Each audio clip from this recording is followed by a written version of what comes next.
Hello ladies and gentlemen, once again this is Jeremy Smith. Today we're going to be talking about Canon's new Powershot G7X. Despite the Powershot name, the G7X is a very serious point-and-shoot camera. And you guys probably can gather that already because, as you know, I don't typically do reviews on, on just entry-level camera models. This camera is very interesting because it's the first Canon to ever use a 1-inch sensor. Now, there's been a lot of speculation about the sensor in this camera. It is, of course, a 1-inch design, and it's 20 megapixels, and it is a backlit CMOS type sensor.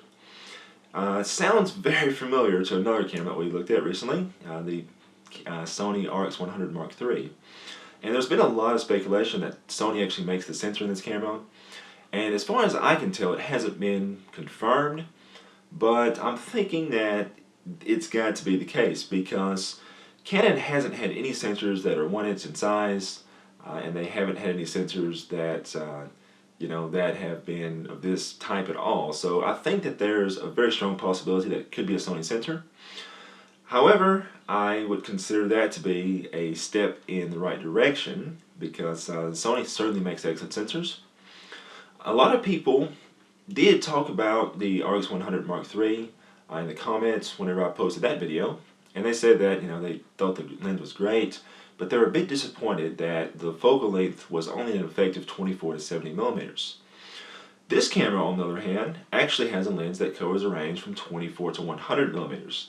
So you actually get a lot more telephoto out of this one, and you still get the same fast aperture range. This is still an f1.8 to f2.8 lens. So, if you, didn't like the shorter focal length range of the 24 to 70 on the RX100 Mark III, this could be a very viable possibility. At some point in the future, I will be doing a comparison between the G7X and the RX100 Mark III, and we'll get into more detail about that later on. Canon, they haven't really been known for a lot of innovation these days. So I think this camera is a step in the right direction.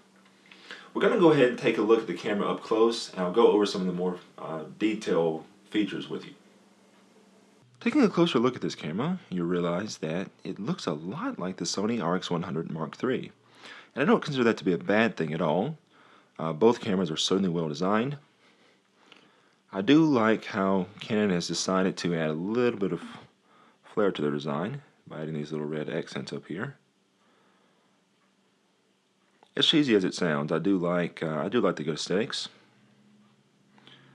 Up on top here, you notice we have the mode dial, and directly below that, we have a dial allowing us to control our exposure compensation, which is a little stiff. We also have a front dial up here, but more about that in just a moment. Over on this side of the camera, this camera does support NFC, so that's very, very good. It makes pairing Wi-Fi very easy. We have our connections here. We have a micro HDMI, and then we have a mini USB. Battery down here. Card slot.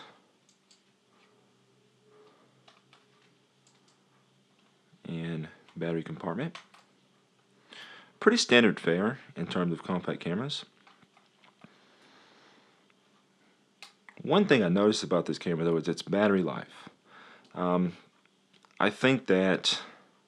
still think that Canon has a long ways to go in terms of their processors, and I think that is one of the main things that influences battery life. Our battery life here is limited to about 320 shots, so yeah, this is it's a bit on the low side. We do have an LCD back here, which is of the touchscreen variety. During video recording, it's actually possible to tap the screen and have it refocus on different areas. Very much like we can on Canon DSLRs like the 70D, so that's something that I actually liked a lot. It is selfie friendly. So there's our nice selfie mode there for you. So that works out pretty well. The only thing is, I wish the screen, I do wish it went in the opposite direction.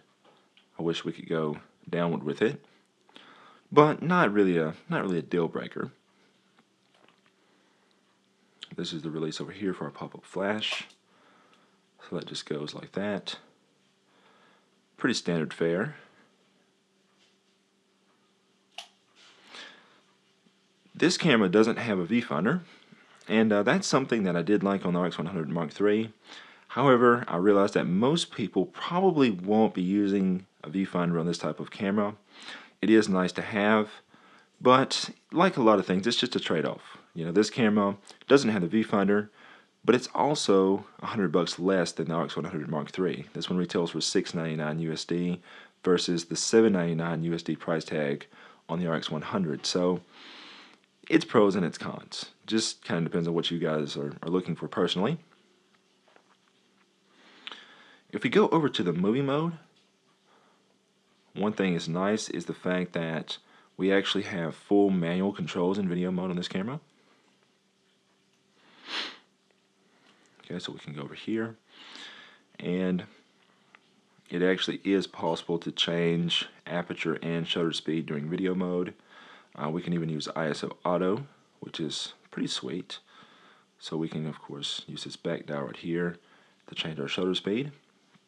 And the back dial feels great on this camera, by the way. I do like it. It's got a nice click to it. It's not too thin. Works out perfect. Now this front dial, unfortunately, is an entirely different story. It actually almost led me to accidents with this camera, because while holding on to the camera, turning this dial, it is surprisingly stiff. It kind of feels like at different times like you're just going to kind of torque the camera right out of your hands, which is not a good thing. So yeah, it's very clicky, and it's very difficult to turn. I wish that they had found a better balance between feedback and the ability to easily move it with this camera, or maybe even a little switch to allow me to turn that clickiness off or something. So yeah, I'm not a big fan of that feel there. The rest of the camera though feels great. You guys remember I complained about how slippery the RX100 series of cameras is. This one doesn't have that problem. The metal on the camera has a little bit of a textured finish to it, as you can see, so that actually makes it easy to grip onto. It's not smooth and slick like the RX100, and they added a little bit of rubber back here that's also angled, so it's a nice place to put your thumb. So the rest of the camera is really great and great to hold on to, but that front dial is a bit awkward and cumbersome to use. So anyways, we've got our shutter speed here. We've got our f-stop as the front dial.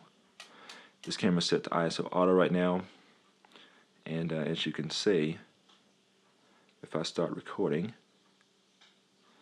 once again I can tap different spots and have it focus in different locations, and it actually will track that spot. So that works out very well. We also have the ability with this camera to use the ND filter, so it does have built-in NDs. Of course, you can see our ISO auto there. Nice ISO range from 125 to 3200 in video mode there. Our ND filter is right there, so we can easily turn that on and turn that off. Very nice feature to have. That's something that we also found on the RX100 Mark III series. And then down here, we actually have the ability to do 1920 by 1080 at 60 frames a second.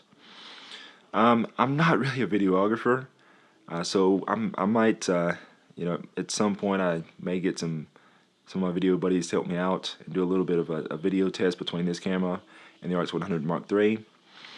I do find it interesting that the RX100 Mark III has that new XAVC-S codec, which basically allows for a bit higher bit rate than what you get out of this. And if you guys are interested in that, write me in the comments below. We may do some comparison video in the future. But for the time being, know that this does do 60p, which I think is a very good thing. There's not quite as much customization on this camera as on the Sony's, but we do have the ring function type up here. We can actually use this, and we can customize what this front ring up here does. So unfortunately there's no customizable buttons or anything on this, which is a bit of a disappointment, but they do allow us to customize that ring function. And in a stills mode here, you'll see that there's a bit more choices. There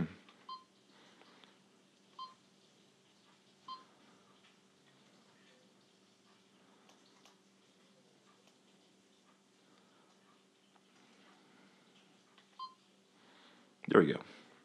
So in program we can actually do even more there. So we can do it as ISO or manual focus, white balance, etc. So you have some customization, but unfortunately there's not any other customizable buttons other than that ring control knob there. All in all, I would say this camera is very, very good. I'd still buy the RX100 over this, and I'm going to go into a little bit more comparison later on. The lens on this, I do like the range of it. As a portrait photographer, you know, I definitely like having something above 70 millimeters. You know, I like having that 24 to 100 focal length. The downside is, and this is not something I'm going to penalize this camera for at all, because this is basically how cameras and lenses work in general, no matter what cameras and what lenses you're talking about. I did find that the 24 to 70 lens on the RX100 Mark III is a bit sharper than what's found on this one. Now, I don't consider this to be a downside at all, really. I mean, it's just a trade-off. If you want more focal length out of your camera, by all means, get the G7X. If you'd rather have a little bit sharper results and don't mind the shorter focal length, then get the RX100 Mark III. A lot of times when we start comparing lenses, a lens that covers more range oftentimes has a little bit of a penalty in terms of sharpness, and that's basically the case here. It's not something that I can say, oh, that's terrible. You know, it's just something that happens whenever you have more range in the lens. So it's just, like I say, it's just a trade-off. Let me know what you guys think in the comments below. Tell me if you have any additional questions, and if there's any other videos you'd like to see with this camera. I am planning to do an official comparison video between this and the RX100 Mark III very soon, but if there's anything else you guys can think of that you want to see, all you have to do is write it in the comments below. Don't forget to like, share, and subscribe. Until next time, this is Jeremy Smith, signing off.